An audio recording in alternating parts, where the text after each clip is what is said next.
In this video, we're going to look at a ribbing stitch.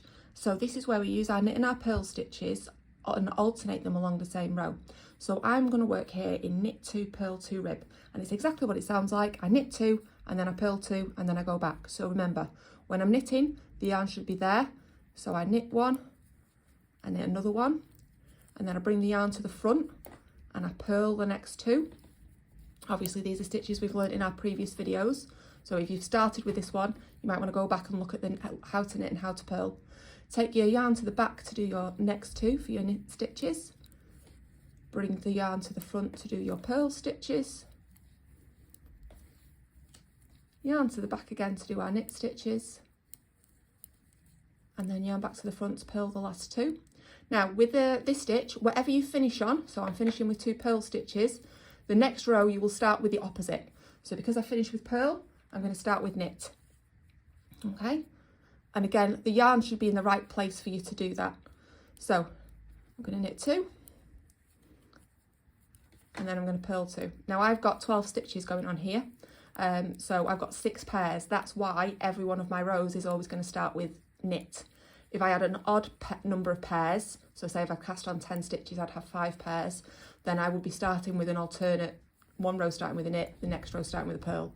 But like I say, you can tell because it'll be the opposite of whatever you finish with. So I'm always finishing with a purl because I've got an even number of pairs. So I'm always starting with a knit. So remember, knit, I need the yarn at the back, knit 2 stitches, bring your yarn forward, purl 2 stitches, take the yarn back. Now it won't always be knit 2, purl 2. It might be knit 1, purl 1 or knit 3, purl 3. It's the same principle, it's just a question of how many you do before you change, and it creates a lovely effect that's really commonly used for hems, for cuffs, for the start of a beanie, sometimes for the whole beanie, because it creates quite a nice stretch. So this is what you end up with. So you can see I've got raised areas where I've got my knit stitches, and then these kind of ridges, the little trough bits here where I've got my purl stitches, and it's a nice stretchy stitch. That's why it's good for example for cuffs. You would usually do this on a smaller size needle, and then when you finish the rib section you would change to your bigger needle, and sometimes have to increase stitches, which I'm going to show you in another video. But that is literally all there is to rib.